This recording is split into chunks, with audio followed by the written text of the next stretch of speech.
တတိယအန်တလာဆိုတာ2025ဇူလိုင်1ရက်နေ့မှာ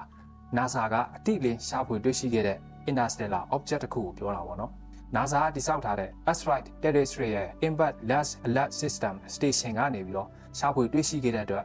Atlas ဆိုပြီးတော့နာမည်ပေးထားတာပေါ့နော် NASA ရဲ့ Asteroid Terrestrial Impact Last Alert System ဆိုတာကျွန်တော်တို့ကမ္ဘာဂြိုးကိုဝင်တိုက်နိုင်တဲ့ဂျိုသိမ်ဂျိုမွားတွေကိုထောက်လှမ်းစုံစမ်းပေးတဲ့ဌာနတစ်ခုကိုပြောတာပေါ့ကမ္ဘာပေါ်မှာနေရာ9ခုကနေပြီးတော့မှန်ပြောင်းကြီး9ခုနဲ့သူကအမြဲတမ်းစောင့်ကြည့်နေတာဟာဝိုင်ယီကျွန်းမှာ2ခုတောင်အာဖရိကမှာ1ခုချီလီမှာ1ခုနဲ့စပိန်မှာ1ခုရှိတယ်အရှိက3 ဆိုတဲ့အဓိပ္ပာယ်ကတော့ကျွန်တော်တို့ Solar System ထဲကိုဝင်လာတဲ့3ခုမြောက် Interstellar Object ကိုပြောတာပထမတစ်ခုက2019အောက်တိုဘာ19ရက်နေ့မှာတွေ့ခဲ့တဲ့ Oumuamua နဲ့ဒုတိယတစ်ခုကတော့2019 August 29ရက်နေ့မှာစတွေ့ခဲ့တဲ့ Borisov ပဲဖြစ်ပါတယ်အခု3 Atlas ကတော့3ခုမြောက် Interstellar Object ပဲပေါ့နော် Interstellar Object ဆိုတာကျွန်တော်တို့နေထိုင်တဲ့ Solar System ထဲကမဟုတ်ဘဲနဲ့ Solar System ရဲ့အပြင်ဘက်ကလာတဲ့အရာဝတ္ထုကိုပြောတာဂျိုသိမ်ဂျိုမွားကျဲတကုံတွေဖြစ်နိုင်တယ်လို့အခြားသက်ရှိတွေဖန်တီးတည်ဆောက်ထားတဲ့အာကာသယာဉ်မျိုးလည်းဖြစ်နိုင်တာပေါ့ Interstellar အကြောင်းပြောထားတဲ့ဗီဒီယိုလေးကျွန်တော် channel မှာရှိပါတယ်အဲ့မှာထပ်ပြီးတော့လေ့လာနိုင်တာပေါ့နော်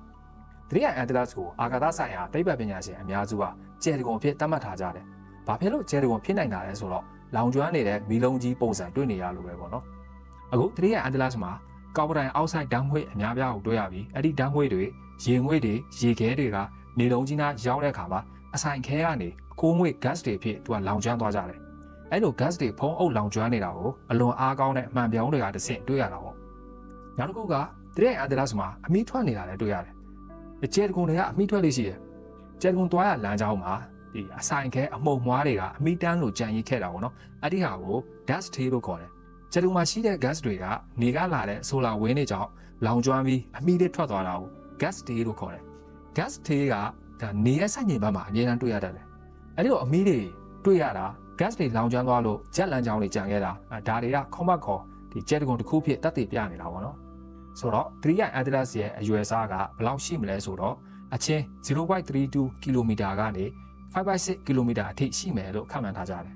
အတိအကျဘာဖြစ်လို့မပြောနိုင်တာလဲဆိုရင်ကျဲတကုံဘေးမှာဖုံးအုပ်ပြီးလောင်ကျွမ်းနေတဲ့ gas တွေနဲ့အတွင်းကကျဲတကုံရဲ့အရှိတိုင်းဖြစ်တဲ့အဆိုင်ခဲ nucleus ကိုခွဲခြားပြီးတော့မရသေးတာကြောင့်ပေါ့နော်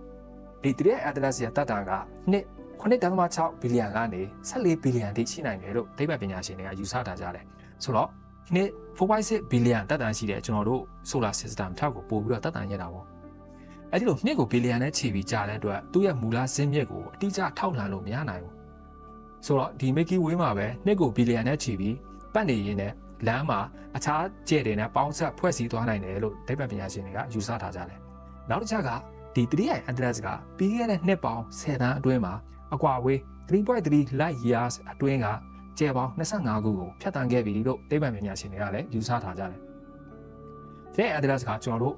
solar system နဲ့ဝင်လာတဲ့အချိန်မှာသူက speed က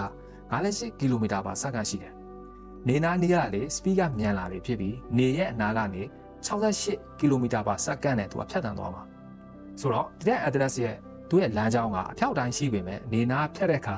သူကနေရဲ့ဆွဲအားကြောင့်လမ်းကြောင်းပြောင်းသွားမှာ။ speed ကအရမ်းမြန်ပြီးအရင်က Interstellar Object နှစ်ခုထက်တော့ပုံမြန်တယ်။ speed ကအရမ်းမြန်တာကြောင့်ကျွန်တော်တို့ကဘာကြိုးတွေလို့နေရဲ့ဆွဲအားကြောင့်နေကိုပတ်နေမှာမဟုတ်တော့ပဲနေရဲ့ဆွဲအားကနေလွန့်ထွက်ပြီးဒီလမ်းကြောင်းပြောင်းပြီးတော့သူကဆက်သွားနေမှာ။အဲ့ဒီလိုနေဆွဲအားကြောင့်လမ်းကြောင်းလေးပြောင်းသွားတာကိုကျွန်တော်တို့ hyperbolic လမ်းကြောင်းလို့ခေါ်တယ်။ကဘာကြိုးဝင်တိုက်နိုင်လားဆိုတော့လုံးဝမတိုက်နိုင်ဘူး။ Mars ကြိုးရဲ့လမ်းကြောင်းနဲ့တော့သူကအနီးစပ်ဆုံးဖြစ်မှာ။ Mars နဲ့အနီးဆုံးချိန်ကပြီးခဲ့တဲ့အောက်တိုဘာ3ရက်နေ့ဖြစ်ပြီးအကွာအဝေး29 မီလီယံကီလိုမီတာကနေ19 မီလီယံကီလိုမီတာအတွင်းကနေဖြတ်တန်းသွားခဲ့တာပေါ့နော်အခုချိန်တွေကတော့ Mars ကိုကျော်ခဲ့ပေမဲ့ Mars ရဲ့ပတ်လည်အတွင်းမှာပဲရှိနေတော့မယ်ကမ္ဘာကြီးနဲ့ဆိုရင်အလယ်မှာနေလုံးကြီးကရှိနေတယ်ပြီးတော့ကမ္ဘာနဲ့နေအကွာဝေးထက်ကမ္ဘာနဲ့3 Atlas အကွာဝေးကပိုဝေးတယ်ဆိုတော့ကမ္ဘာအတွက်လုံးဝအန္တရာယ်မဖြစ်နိုင်သလိုနေလုံးကြီးကကြားမှာခန့်နေတာကြောင့်မှန်ပြောင်းနဲ့ကြီးတဲ့အခါမှာလည်းရှင်းရှင်းလင်းလင်းမြင်ရသေးဘူးပေါ့နော်လာမယ့်ဒီဇင်ဘာ19ရက်နေ့မှာကမ္ဘာကြီးနဲ့အနီးဆုံးဖြစ်ပြီးအကွာဝေးက269 မီလီယံကီလိုမီတာကနေ168 မီလီယံကီလိုမီတာအတွင်းရှိနိုင်တာပေါ့အဲ့ဒီခါမှာသိပ္ပံပညာရှင်တွေကရှင်းရှင်းလင်းလင်းလေ့လာနိုင်ပြီး theory အချို့လည်းထပ်မံထွက်လာနိုင်ကြရှိတယ်။ Atlas ကိုကမ္ဘာပေါ်ကသိပ္ပံပညာရှင်အများစုကကျဲတကုံတစ်ခုဖြစ်သတ်မှတ်ထားကြပေမဲ့အမေရိကန်အာကာသသိပ္ပံပညာရှင် AB Loeb ကတော့ alien spacecraft လည်းဖြစ်နိုင်တယ်လို့ပြောထားတယ်။သူရဲ့ယူဆချက်ကတော့ ဒီရိုင် Atlas ကအခုလေးလာလို့ရသမျှ theory တွေအရပုံမှန်တဘာဝကျဲတကုံတစ်ခုဖြစ်နိုင်ခြင်းများပါတယ်ဒါပေမဲ့ကျွန်တော်တို့လေးလာရင်းနဲ့သူ့ရဲ့တမှုထူးခြားတဲ့ character တွေကိုတွေ့လာတဲ့အတွက်တက်ရှိတွေကဖန်တီးတိစောက်ထားတဲ့အရာဝတ္ထုတစ်ခုလည်းဖြစ်နိုင်ပါတယ်တဲ့